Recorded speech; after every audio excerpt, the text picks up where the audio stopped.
In May 2020, the world watched a black man in Minneapolis die under the knee of a police officer and took to the streets in rage. The phrase, "I can't breathe," became a rallying cry on every continent. Governments issued statements, police forces promised reform. The world, it seemed, had finally had enough of the impunity of the badge. 3 weeks later, in a small town in Tamil Nadu, a 59-year-old shopkeeper was arrested for allegedly keeping his mobile store open 15 minutes past COVID curfew, and he and his son were taken into a locked police station from which they never returned alive. The world did not take to the streets for them, at least not beyond India's borders. But their case would become, in the years that followed, one of the most consequential custodial death trials in Indian legal history, with a 2,427-page CBI charge sheet, 5 years of courtroom hearings, and the courage of a single woman constable to break it fully into the light. And the judge who finally sentenced their killers would invoke George Floyd by name. This is the story of that one Tamil Nadu police station, the 9 men who effectively used it as a torture chamber, and the 2 men who never made it out alive. This is the story of Jayaraj and Bennix.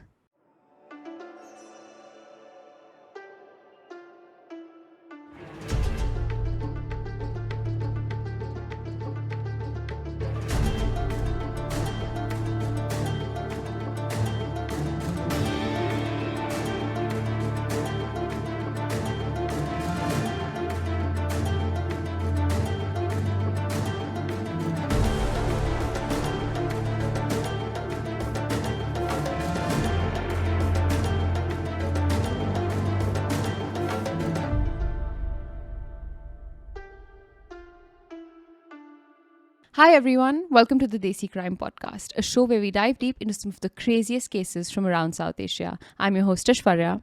And I'm Aryan. And the case that I have for you today is one of the most brutal ones we've ever covered. Aishwarya, it doesn't often happen that a case that we have covered on the podcast Twice before sees the arc of completion.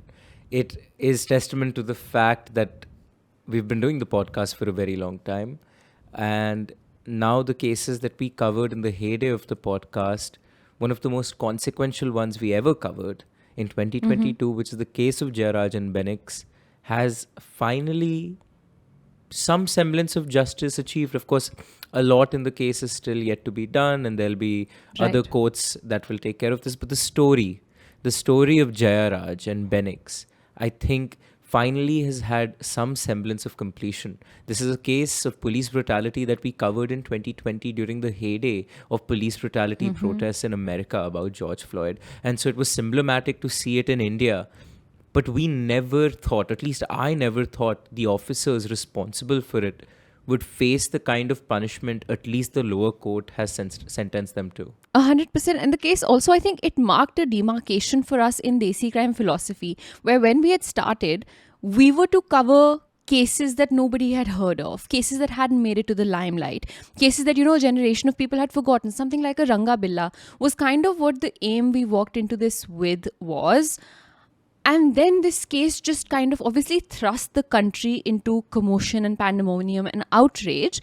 It was the very first case that we covered that had just happened. And over the course of running Desi Crime now 6 years later, we've done that time and time again, where we've been reminded of that Jayaraj and Bennix moment. Of this case needs to be heard right now. Sure, we can cover it later when a generation has forgotten it. And there's value in those stories too. But this one needs attention now, and we can help put it forth in that way. Especially because when we decide not to cover cases that have happened recently, there are issues of sub judice that we keep in mind, that the police has an active investigation they need to do, and therefore one shouldn't be in the process of the police's job. Except it was the police that was the cause of the issue here. And therefore, it is up to those that can spread any modicum of awareness about the case. And while it seems like in retrospect, this captured India's attention, we can attest to you that when we were covering it in 2020, it didn't really capture the whole nation's attention. It was regional news and maybe slightly covered in mainstream Hindi news, but it really wasn't. And so now that the case has been announced, everybody feels like it was something that everybody talked about, but it really wasn't the case. Yeah, I remember one crazy viral reel that had gone berserk on Instagram. But you're right, there weren't like street-wide protests the way we did see in the US. So, with that, take us through the case of Jayaraj and Bennix, Aishwarya. Let's do it. On the morning of April 6th, 2026, 9 men in white shirts were escorted by armed guards into the 1st Additional District and Sessions Court in Madurai, Tamil Nadu. These weren't your everyday accused. These were police officers, men who had once worn the khaki uniform of the Tamil Nadu police, men whose job had been to protect the citizens of this country. And now they stood before Judge G. Muthukumaran, waiting to hear their fate. The courtroom was packed. In the gallery sat a woman named Selvarani, her face drawn and tired from 6 years of grief and 2,117 days of waiting.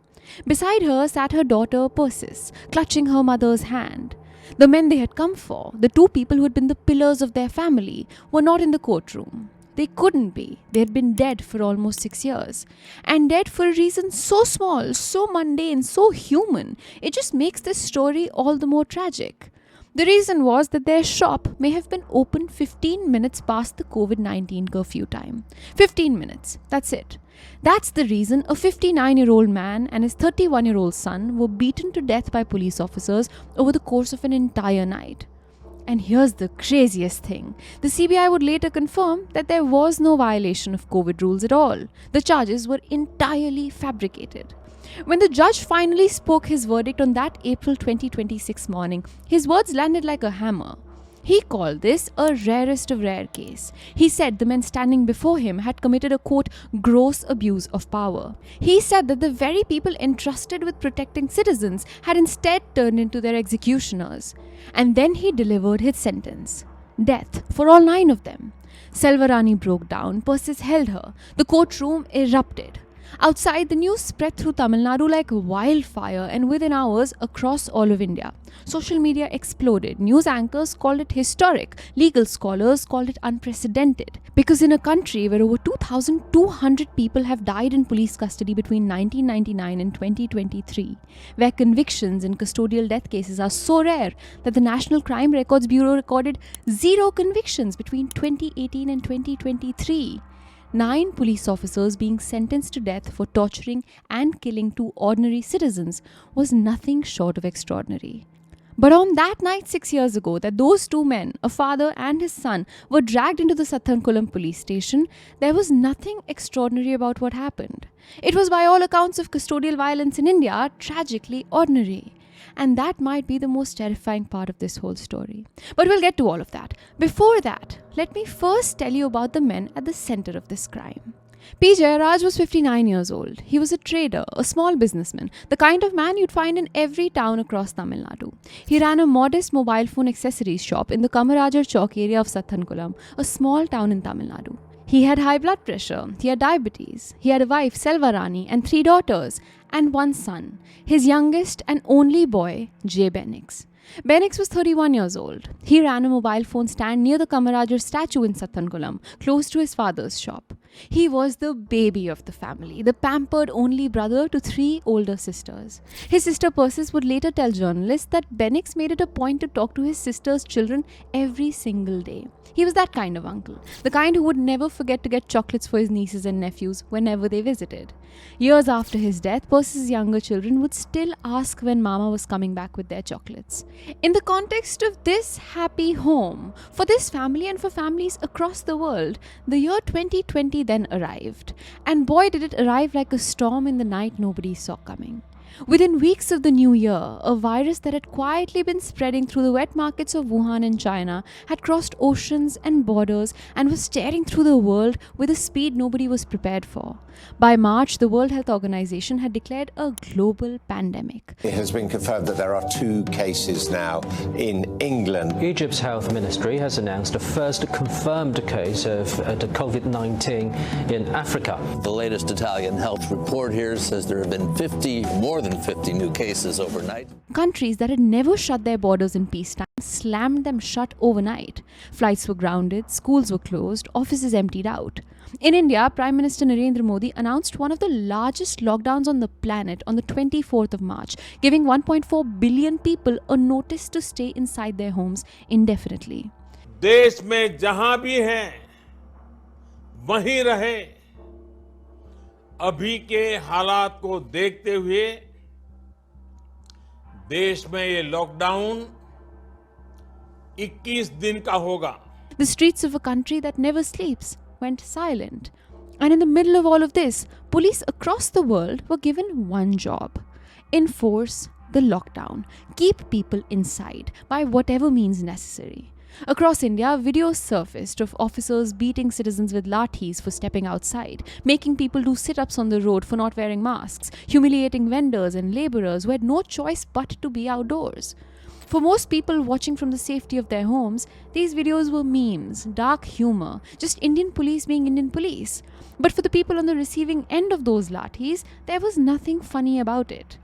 And in one small town in the southernmost tip of Tamil Nadu, that unchecked power was about to cost a family everything.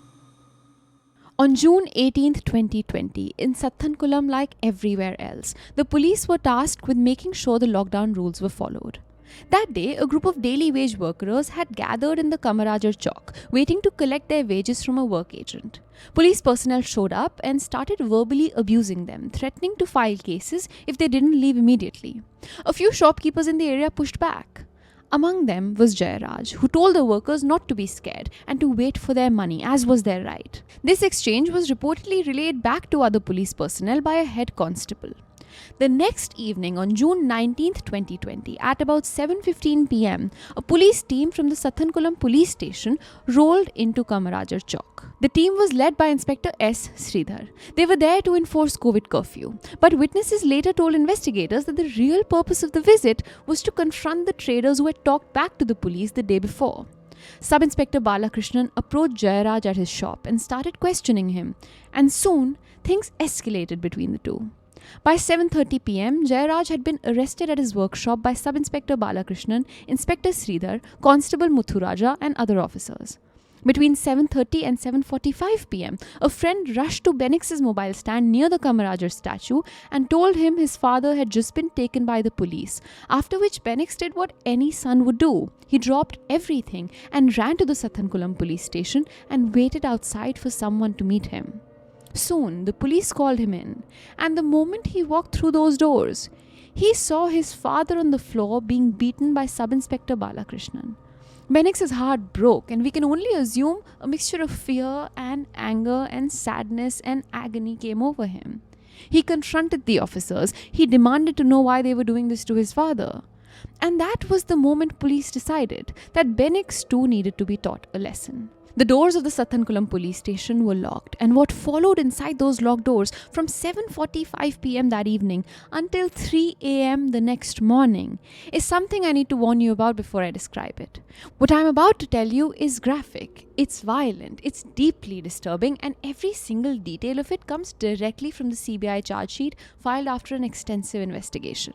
For over 7 hours, Jayaraj and Bennix were tortured inside the Sathankulam police station by multiple officers with what the CBI would describe as, quote, several rounds of brutal torture, end quote. The assault came in waves. It was not one man losing his temper. It was systemic, coordinated, and relentless. Both men were stripped down to their underwear. They were made to bend over a wooden table one at a time. Their hands and legs were held down by police officers so they could not move or defend themselves in any way. And then, while they were pinned in that position, they were beaten with lathis on their backs, all over on parts of their body. According to the CBI charge sheet, the officers also stomped on their private parts with their boots on. When Jayaraj begged the officers to stop, telling them he was diabetic and had high blood pressure and that his body could not take this, the beatings continued. When there was a lull in the violence, when the officers paused for even a moment, Inspector Sridhar would ask his officers why it was so quiet. He would prod them to start again.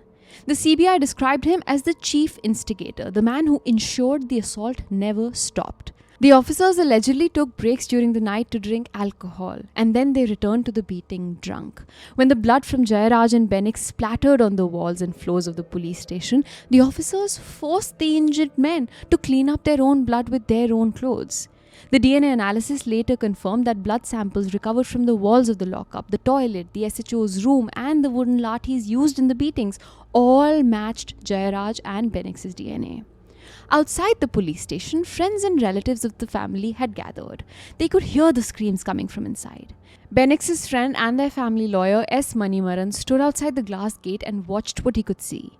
Manimaran later told journalists that they stood there listening to the screams helplessly throughout the night. By morning, he said, there was blood everywhere inside where the two men had been sitting. The haunting Stanford prison experiment is one that the world talked about in terms of the brutality that people are capable of when power is given to them and there is a imbalance between those powers. Even that didn't reach this level of brutality. The US Congressional Committee did an entire subpoena of the enhanced interrogation techniques that the CIA did in Guantanamo and other special sites after the Iraq War, which dismantled that entire program, and that didn't have torture that was this extreme. What is happening here is a form of torture that sounds medieval, and it is by no means It did not. one that is related in any form to an interrogation or justice. And it reminds me that, we in India have this, we easily quip when lathis are used by cops saying, "Lato ke bhoot baaton se nahi mante." And in India, it's almost necessary for some people to be beaten to get the truth out or to get them disciplined.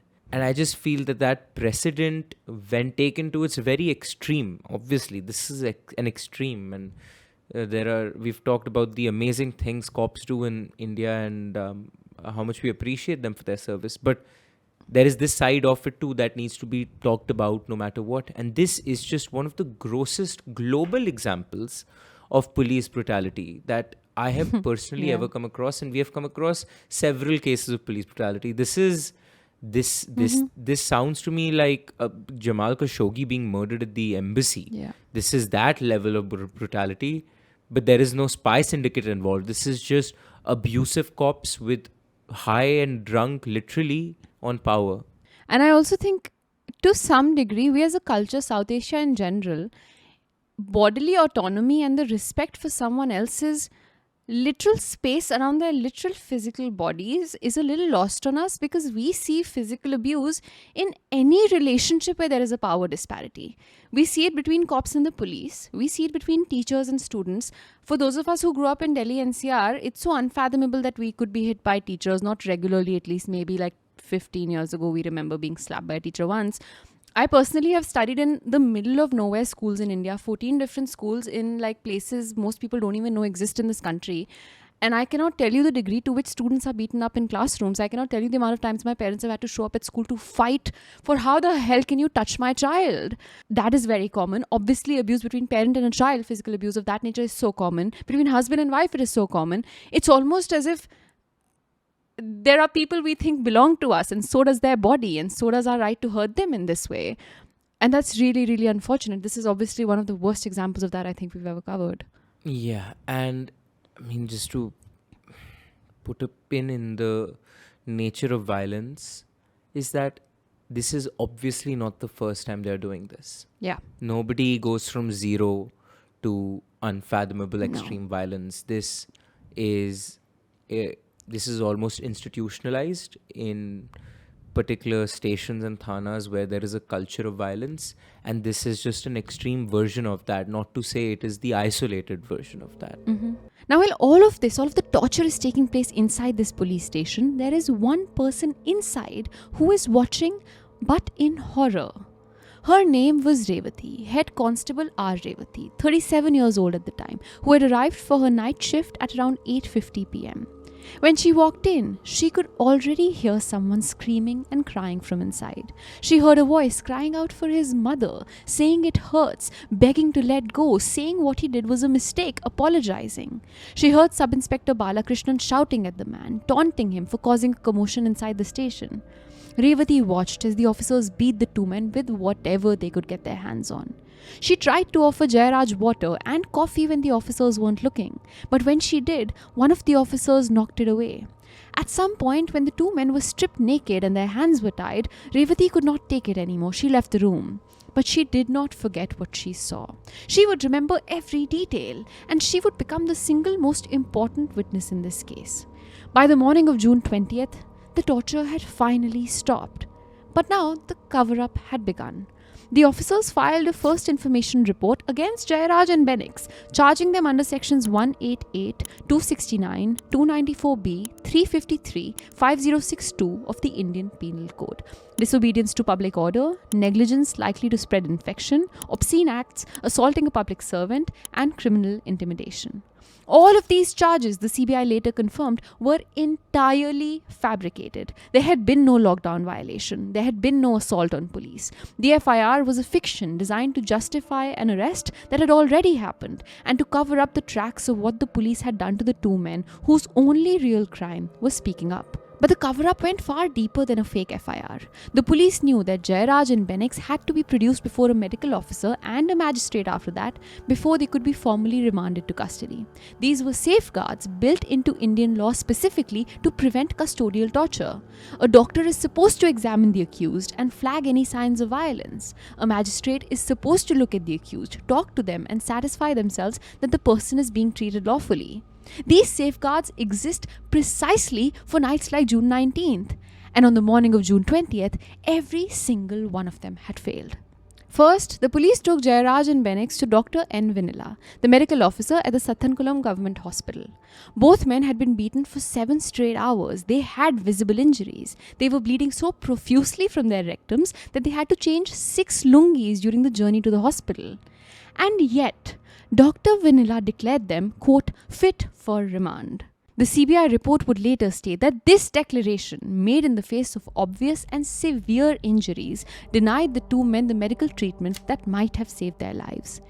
Next came the magistrate. Sathankulam magistrate D. Sarvanan was supposed to examine Jayaraj and Bennix, speak with them directly, and assess their physical condition before deciding whether to remand them. But it was COVID time, and COVID protocols gave everyone a convenient excuse. Sarvanan came out of the balcony of his house. The police stood with Jayaraj and Bennix at the entrance below. The magistrate did not walk down to them. He did not examine them. He did not even speak to them. He could not have seen their blood-soaked clothing from a balcony. He simply waved his hand, and the police took the two men away. A 14-day judicial remand was granted like this. The two men, battered and bleeding internally, were then driven 100 kilometers to the Kovilpatti sub-jail. Their lawyers were not allowed to see them until the evening of June 20th. On June 22, 2020, Bennix's condition deteriorated rapidly inside the Kovilpatti sub-jail. He was moved to the government hospital in Kovilpatti, where the internal bleeding that had been ravaging his body since the night of June 19th had not stopped. At 9 p.m. on June 22nd, 3 days after his father had been dragged from his shop for allegedly keeping it open 15 minutes too late, 31-year-old Bennix died. A few hours later, at 10:30 p.m. that same night, Jayaraj was also admitted to the same hospital. His condition had been collapsing too. He had a punctured lung. At 4:30 a.m. on June 23rd, P. Jayaraj died as well. A mother had sent her son to the police station to bring his father home. Neither of them came back, and now neither of them ever will.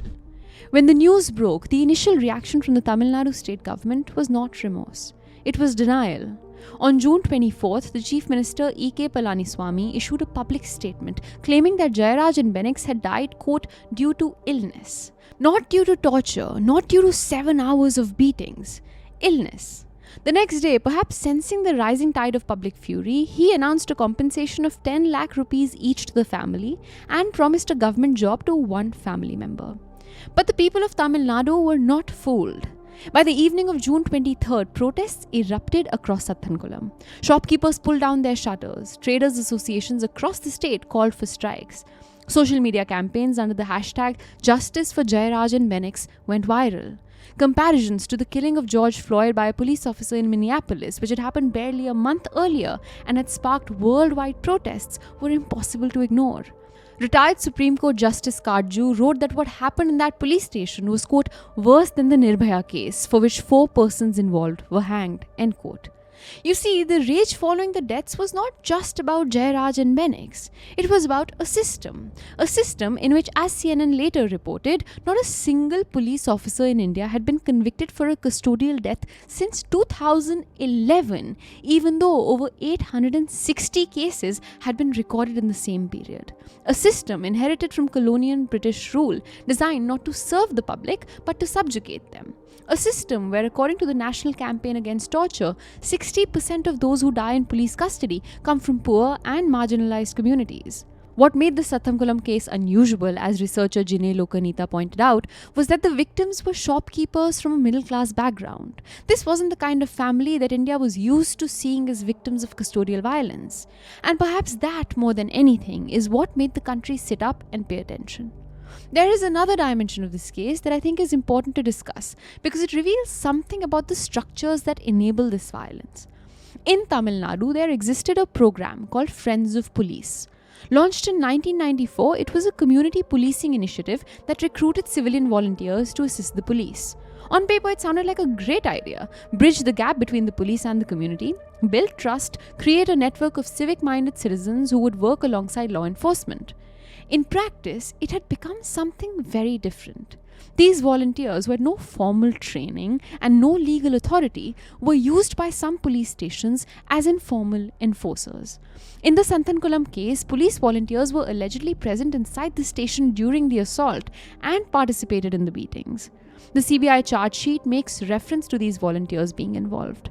After these deaths of these two men, the Tamil Nadu government disbanded the Friends of Police program across the entire state on July 8, 2020. A program that had been running for 26 years, one that existed in the name of community policing, was shut down because it had been perverted into a tool for state violence. And then there was the larger context of heightened police control during the COVID lockdown. The Mehrotra family lawyer and Bennix's friend Rajkumar, who had been outside the police station that night, would later describe what the two men looked like when they were finally brought out in the morning. He said they came out with torn clothing, drenched in blood. Bennix's eldest sister, when asked about the conditions of their body, said something in Tamil that roughly translates to, "There was nothing left of the front and rear of their bodies." That sentence has stayed with me since I first read it. It's perhaps the most devastating single sentence I've come across in all of my research for this episode.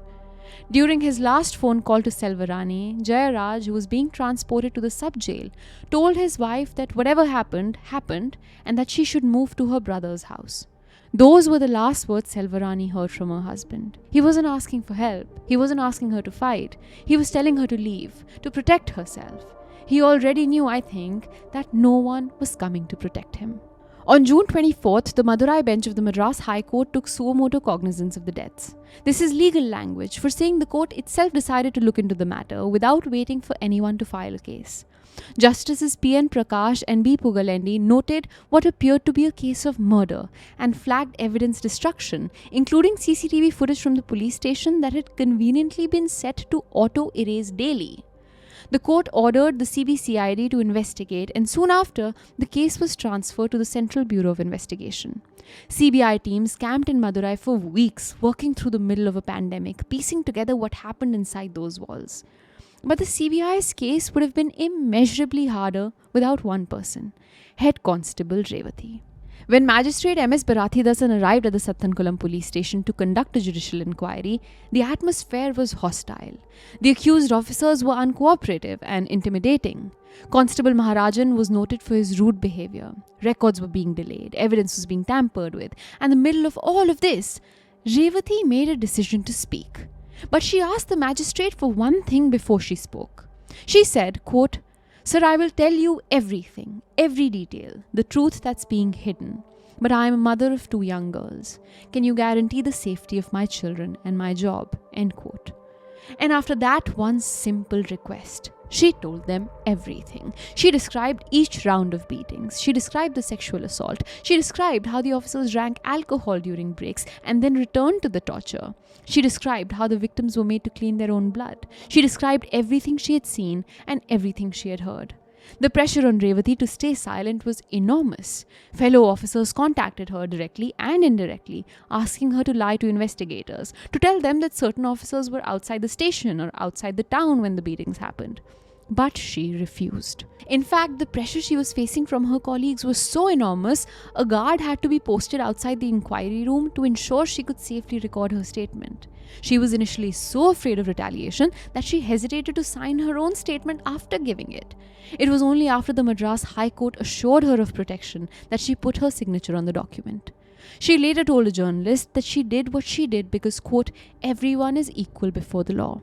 When asked about the professional consequences she might face, she simply said, I thought about being true to my work.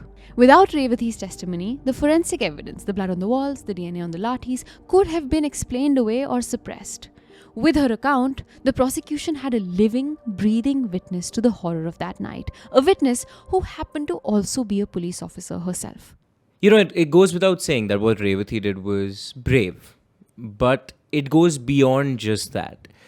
Because a witness who is a third party who happens to have come across a crime versus a whistleblower, and Revati falls more within the traditional notion of a whistleblower, somebody from within the system that takes on the system head on. That is a different level of guts required 100%. to speak against a system of which you And are will a continue part to be a and part. thereby can be ostracized, will continue to be a part, or at least are doing it at the risk of perhaps not being able to, perhaps now risking getting the wrong postings because nobody wants to work with you because they are afraid you will reveal their institutional depravities.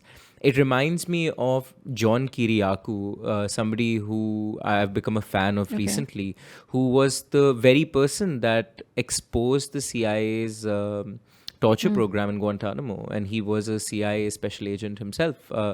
And he took on the system because he thought this was something unethical that was going on, and that, you know, he felt that torture had been outlawed after the Second World War by law, by decree.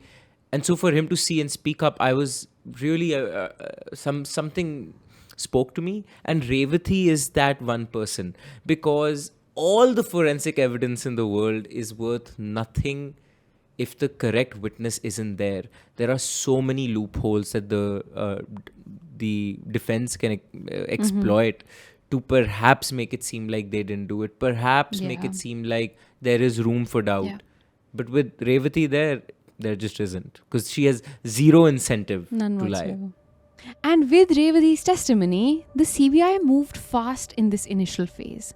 By September 2020, they had filed a charge sheet against all 10 accused police officers under sections including criminal conspiracy, murder, wrongful confinement, destruction of evidence, and filing false charges. The 10 accused were Inspector S. Sridhar, Sub-Inspectors K. Balakrishnan and P. Raghu Ganesh, Head Constables S. Murugan and A. Samadurai, and Constables M. Muthuraja, S. Cheladurai, X. Thomas Francis, and S. Velumuthu. The 10th accused, Special Sub-Inspector Paul Durai, died of COVID-19 in August 2020 before the trial could begin. The charge sheet was damning. Over 100 witnesses had given statements, consolidated into 53 for the trial. The post-mortem reports, conducted on video, showed injuries consistent with sustained, repetitive assault. There were 18 documented injuries on the bodies. The CBI stated that the accused officers at court inflicted several injuries, knowing well that they would die of complications of such blunt injuries, end quote.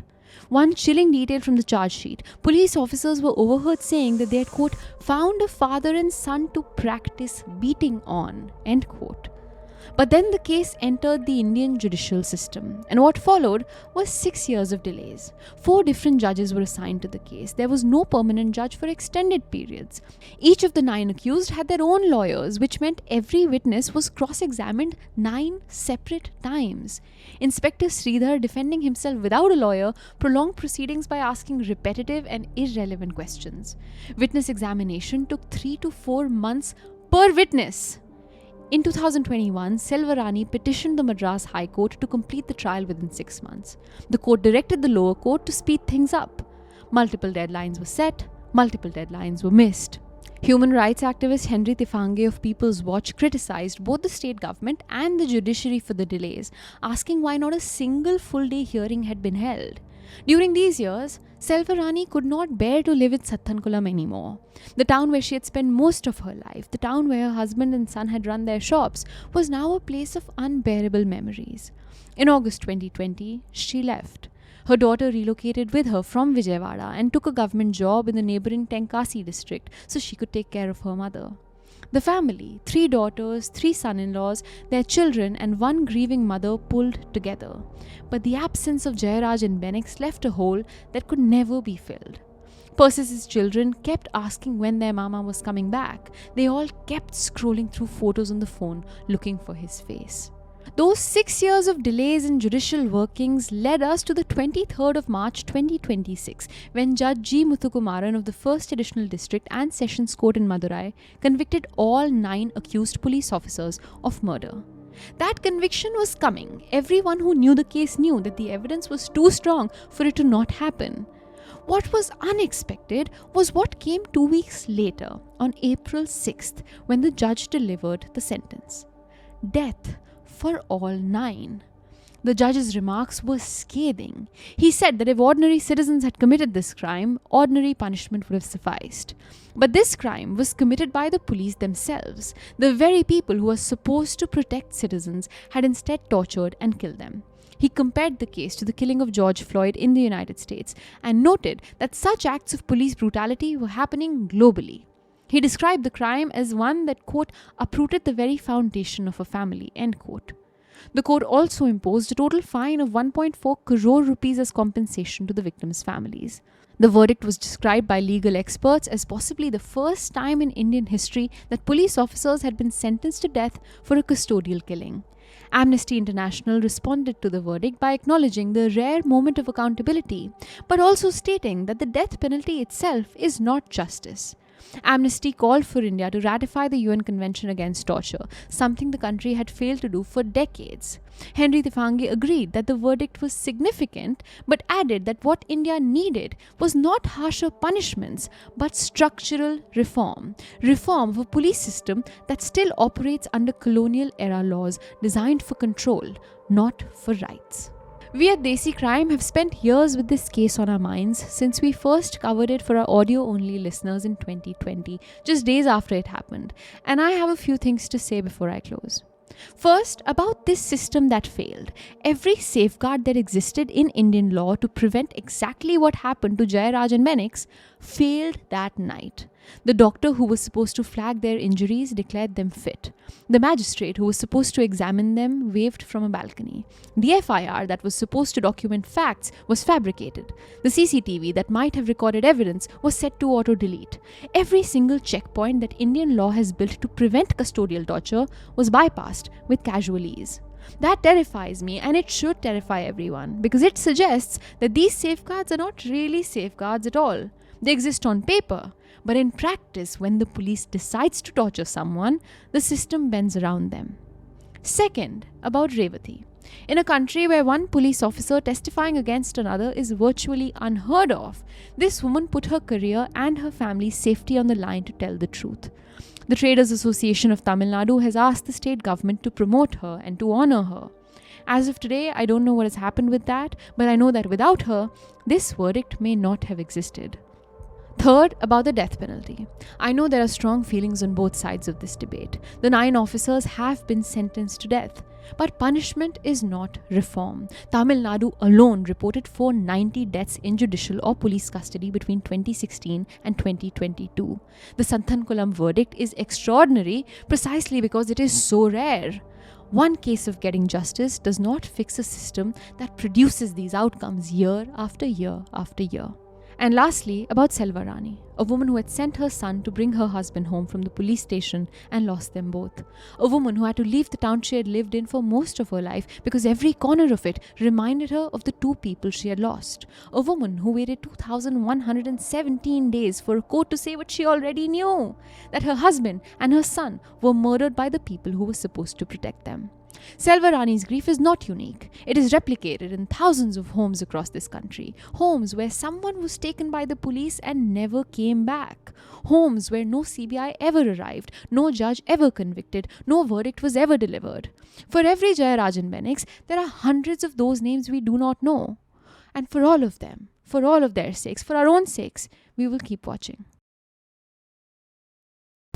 If you like what we do here at Desi Studios and absolutely love what we're wearing today, this is merch you can go buy all for yourself. You can buy this Desi Crime merch in our YouTube store on the link down below at Kadak Merch. Keep the engines at Desi Studios rolling so we can pay our videographer right behind the camera to make these amazing episodes just for you.